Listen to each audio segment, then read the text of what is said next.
All right, so we are into chapter 20. We are past the Second World War, and we are now moving into what this new post-war era will look like. And this new post-war era is going to look like a whole new situation. And really, it's a situation that maybe some of the world leaders of the time could have predicted, but none necessarily could have predicted in terms of how quickly that the world could potentially be back in a war. The post-war settlement. Now, unlike in World War I, we're not really going to get any sort of formal conference that we had at Paris, where the Big Four came and they, hammered out the details of the war peace, who was to blame, and remember Woodrow Wilson came and he had his 14 points. So none of that's going to happen. Allies will work most of their peace talks out in military discussions immediately after the war, and really it's going, the European governments, American governments will sign what are known as bilateral treaties, which is a treaty with one other power, more or less to kind of figure out how peace is going to look. And the three main men that are going to sign these treaties are going to be Stalin, Churchill, and FDR before the war's end, and then Truman will replace FDR after he dies. The Soviet Union is going to gain an enormous amount of territory as a result of the war. Some of these areas include Estonia, Latvia, Lithuania, portions of Romania, Finland, and eastern Poland. They also will annex a part of Czechoslovakia and the eastern half of East Prussia. Basically, this looks, though, like the same Russia that existed before the Bolsheviks took over, before World War I started, all the way back in 1914. Now, you might be thinking, why is the Soviet Union getting so much territory? And the reason is because they suffered so much. Remember, they lose 27 million people as a result of fighting in the war, and there's some idea that compared with the Allied losses, which are about 700,000, that they bore the brunt of the Nazi military machine and therefore should be the ones that should profit the most in terms of territory. And so they take over a lot of this land. But Poland, however, will also gain some territory. They'll take a little bite out of Germany. This Prussia area, this is the northeast corner of Germany, will go to Poland, which had been more or less completely erased from the map at the beginning of World War II. Some of Poland will go to the USSR, though, and that's kind of this Prussia bit is really to replace the bit that's going back over to the Soviet Union as a result of the treaties that are signed after the war. The next question we need to ask ourselves is why the Allies, and the U.S. specifically, didn't dismember Germany at the end of World War II. Well, the idea was, just like the end of World War I, that a unified Germany that is healthy and that is back in the world stage will be a vital trade enterprise for the United States. So there was a sense that punishment would be too severe. And maybe that the Allies are actually learning, hey, we need to make sure that we don't punish them too much because it might create, again, another fanatical leader like Hitler that we saw, except this time it actually might be communist. So the U.S. kind of, doesn't really support reparations, although Germany is divided into 4 occupation zones, and it's going to be denazified. There's no sense that at the end of World War II that the Allies are going to punish Germany for its actions, even though the death toll was much higher. Now, these 4 occupation zones are going to be separated by power. The northwest area will be more or less British, southwest France, right on this border. Center to the southeast will be the United States, and this includes Nuremberg and much of Bavaria and Munich. And then the northeast section will be the Soviet Union, which will, of course, include Berlin. And there's Berlin right there, situated smack in the middle of the Soviet zone. And this zone would also be divided into 4 occupation zones, with the east being the Soviet Union's, and then the 3 other ones would be subdivided by the other 3 European powers. Now, as the Allies try to decide what to do with the German state, they run what is known as the Nuremberg trials, and these are, if you remember, in the parade grounds that the Nazis used in the 1930s to show the massive German might of the Nazi regime.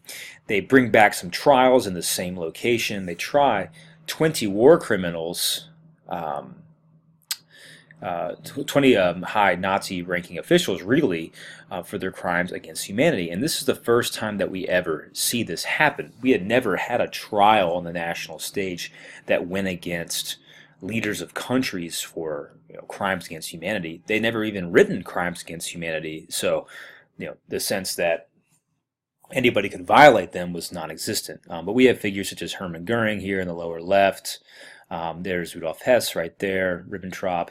So all of these guys are going to be put up for trial, and it's like I've mentioned before in class, it's not the main, it is the main figures of the Nazi Party, but it's not the people who are actually pulling the switches of the gas chambers, or the ones digging the trenches or liquefying the ghettos. Not the actual cogs in the machine, they're the builders of the machine that are going to be found guilty. At least 12 of them will be sentenced to death. 7 will have life imprisonment, and 3 will be acquitted. It does lead to a hunt for Nazi war criminals. Some Nazi members, including Josef Mengele, escape all the way to South America. And this hunt will go on throughout the 50s and 60s, and some will never be found, actually. So, there's this sense that justice needs to be harsh, but doesn't need to extend all the way through the entire German populace. At a certain point, the Allies need to stop who they would punish for being a Nazi in order to get Germany back on its feet.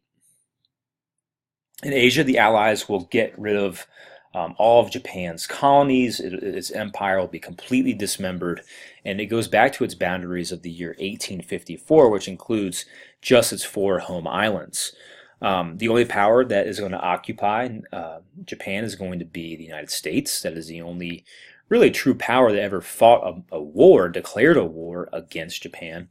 The Soviet Union declares war on Japan one day before the second atomic bomb is dropped, but they don't necessarily deploy troops and fight the major battles in the Pacific like the United States does. China gets Taiwan, also known as Formosa, back, and the Soviet U.S. will split up Korea into 2 occupation zones. We'll need to pay attention to that because we will have another war, another proxy war, where U.S. troops actually will fight and die later in Korea to halt the spread of communism. The man in charge of this rebuilding and occupation effort is going to be this man, General Douglas MacArthur. He was the one that was more or less driven from the Philippines and vowed he would come back, and then he did, and he whipped up on the Japanese over there in the Pacific.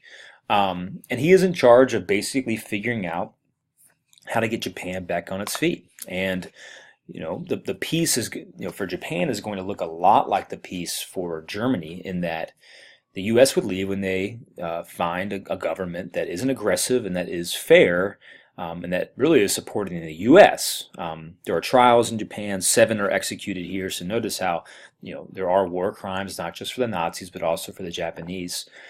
But the U.S. keeps the emperor around for stability, though they make him renounce his claim to divinity. So he has to make sure that he lets his people know, and he actually does so in a radio address, that he is not God, which seems to be a pretty easy condition to hold power. Now, we need to look and see, though, what is truly starting the Cold War. The Cold War does not start over in Asia. It starts in Europe. We need to go back to really the first few conferences, the Yalta and Potsdam conferences that happened in 1945, and look at the actual goals of the Allies. The British goals, of course, are to maintain its empire and to keep its imperial economic system in place that has been churning out money for the crown and the British people for literally, at this point, centuries. The Soviet Union wants to dominate Eastern Europe, keep Germany weak so it can never attack them again, and to make sure that Marxism and other communist Soviet interests are extended. The United States wants to basically mediate disputes in all of these areas. They want to have influence. We want to have influence inside of both Europe and in Asia, but we don't necessarily want to dominate and create colonies. Our economic system is built on loaning money and in supporting governments that will support our interests as well. So we have a lot at stake if we lose this new Cold War confrontation to the Soviet Union, because influence is power, right? Influence is money. If we can influence governments and influence nations to support us, then we will have access to their economic materials as well as their militaries. At Yalta and Potsdam in 1945, these are the conferences that FDR and Churchill and Stalin attended in order to figure out what's going on with Europe and the rest of occupied Germany. Of course, as we mentioned, there are different agendas for all of these powers. The U.S. wants governments to decide democratically what to do inside of their own nations by having elections. They want a large political spectrum ranging not necessarily from fascism to communism, but certainly from the left to the right, and then hopefully landing somewhere in the middle. The Soviet Union, however, wants all of Eastern Europe as a communist buffer zone and wants to set up communist governments in these Eastern European states. Reparations in this area, U.S., like we mentioned, doesn't want to punish Germany too badly. They want to have Germany be a trading partner. The Soviet Union, though, is devastated. They want loans or reparations. The U.S. actually, though, will not continue its loans to the Soviet Union. They'll cut them off, actually, and they cut off this program we mentioned, the Lend-Lease program, which had been very influential in making sure that the Soviet Union could rebuild its infrastructure and could continue its military might as it fought against the Germans. So that's completely cut off. And the Soviet Union is looking around wondering, well, how are we going to rebuild? How is our economy going to flourish? And the U.S. just simply won't be there for them. And the Soviet Union will kind of turn inwards as they try to figure out how to rebuild their country and spread its influence into Eastern Europe. The leader at this time of the United States is a new president, Harry S. Truman. Of course, the leader of the Soviet Union is going to be Joseph Stalin.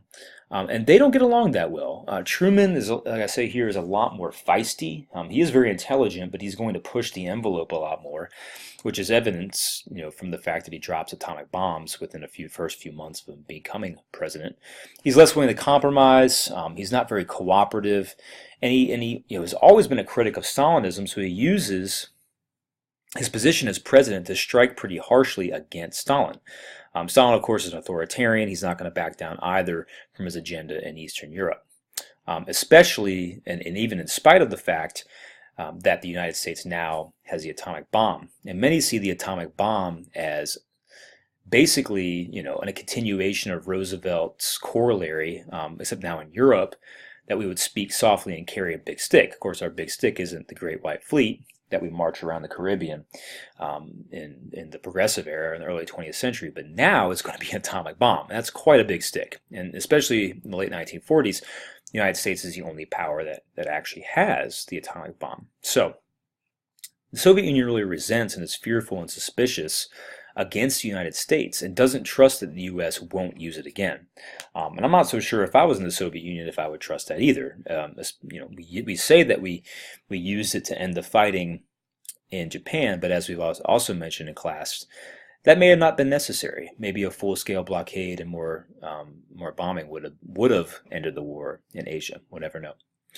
But what we see as a result of this tension is what Winston Churchill calls an iron curtain that descends on Europe. And here's this iron curtain, and it's not truly an iron curtain like they just pulled a bunch of iron up and hung it over all these countries, but basically it cleaves off Eastern Germany, all of Poland, much of Czechoslovakia, the Hungarian area, Eastern Austria, and really everything east of Yugoslavia. And behind that will be communist-dominated dictatorships, and to the west of that will be what we call, quote, free Europe, right? And this happens very quickly as Stalin increases his influence in Eastern Europe. It won't be, like I said, a hard dividing line, but it will more or less, as the decades go on, define the communist sphere of influence and that of the democratic West, quote, democratic West, right? There's not necessarily pure democracy happening in the West. The United States, in response, starts what is known as a containment policy, and this simply means to prevent the spread of communist influence to new areas. It's not necessarily a military strategy. It's just the idea that no new communism will move past the Iron Curtain in any place of the world. And really, we don't really necessarily know this yet, but the place in the world where The most threat of it spreading is going to be over in Asia. We see this with Korea and then later with Vietnam and China. But at the time period, we are really worried about communism spreading in two areas, Greece and Turkey. And this is where it is first implemented. Harry Truman asked for money and gets it to battle basically communist influence in these two areas as the Soviet Union seeks to control access to basically the ports, Dardanelles and Bosporus, connecting the Black Sea to the Mediterranean Sea. And, you know, Turkey doesn't know what to do. Obviously, Turkey cannot fight a war against the Soviet Union, so they look to the West, they look to America to support them, and we do. We don't deploy troops into the area, but we do fund troops who are already fighting, and we maneuver quite truly into a position where we know that the governments who are not communists will continue in place. Of course, that's an oversimplification. If you want any more information, I would start at the Wikipedia page, and then you can get lost in that rabbit hole if you want. But that's truly where containment starts, especially in Europe. President Truman will set what is known as the Truman Doctrine. This doctrine stated that I believe it must be the policy of the United States to support free people who are facing attempted subjugation by armed minorities or outside pressures. If you actually read the phrasing of this doctrine, we still follow it today. We still follow the Truman Doctrine, even though there's nothing about communism in it. Communism isn't mentioned one time, but there's the idea from the Truman administration that the minorities, right, those who put outside pressures on the people, the free people, they are communist. And so therefore, they need to be removed. Today, we apply that to terrorists, right? We say they are the armed minorities that are putting pressure on the free people, and they need to be removed. So the Truman Doctrine still applies today, mostly because it was purposely made with some vague language. But as we apply this to Western European areas and Eastern European areas, we basically signal to the world that we will not stand for the spreading of any sort of communist influence whatsoever. Now, in Western Europe, Western Europe isn't having this amazing recovery. Still by 1947 and 48, there are a lot of problems going on here. Some of these are shortages, inflation, inadequate housing, and unemployment. And the United States, at this point has been giving loans, but it's simply not enough. So what we do is we create what is known as the Marshall Plan. And this is basically an aid plan that goes to mostly the UK, France, Italy, and Germany at the price tag of $13 billion. And it was explicitly made to make sure that Europe could recover. And here's actually a picture of foodstuffs being delivered, an absolutely enormous amount of food, to basically put Europe back on its feet. And it actually works very, very well. And it basically ties the European economy to the U.S., even though this isn't aid, it's not loans. It makes Europe rebuild itself, which puts it in a position to loan even more money from the United States. We also institute what is known as a Point 4 program, and this was basically the same as the Marshall Plan, except it's going to newly emerging nations. Now, what are some of these newly emerging nations?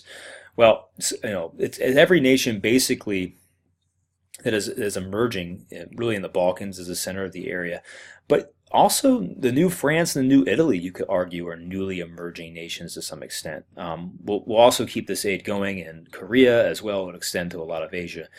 But the whole idea is that if we can bankroll the people of these areas, then they won't need to turn to communism. If we can line their pockets with cash and work, then communism will have nothing viable to offer them. It's actually a pretty brilliant strategy, and a way at which potentially just throwing money at a problem might have actually worked.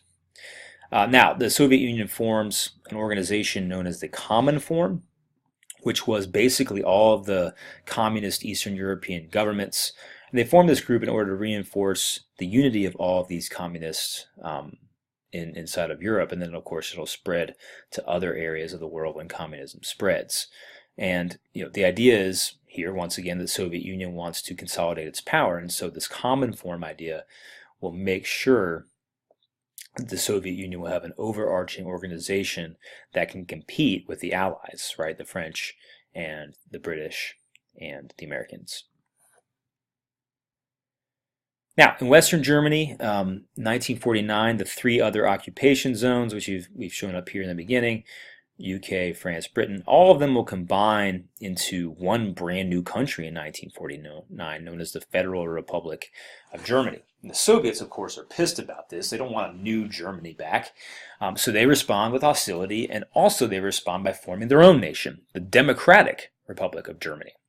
They also strike back by instituting a blockade of Berlin, which we've mentioned already is inside of the Soviet zone of occupation. And this starts in 1948. Berliners, close to 2 million of them, are cut off from the rest of the Western powers, the rest of the Western Germany, right? They're cut off even from their friends and neighbors in East Berlin, okay? And the way that the Soviet Union does this at first is just closes down all the roads and railroads and says, hey, they're under, they're under repair. In effect, a blockade is an act of war. So really what they were doing is declaring an act of war by saying it was an accident. Anyway, the Allies couldn't get in, they couldn't drive in, couldn't send trains in. So what they do is respond to what is known as the Berlin Airlift.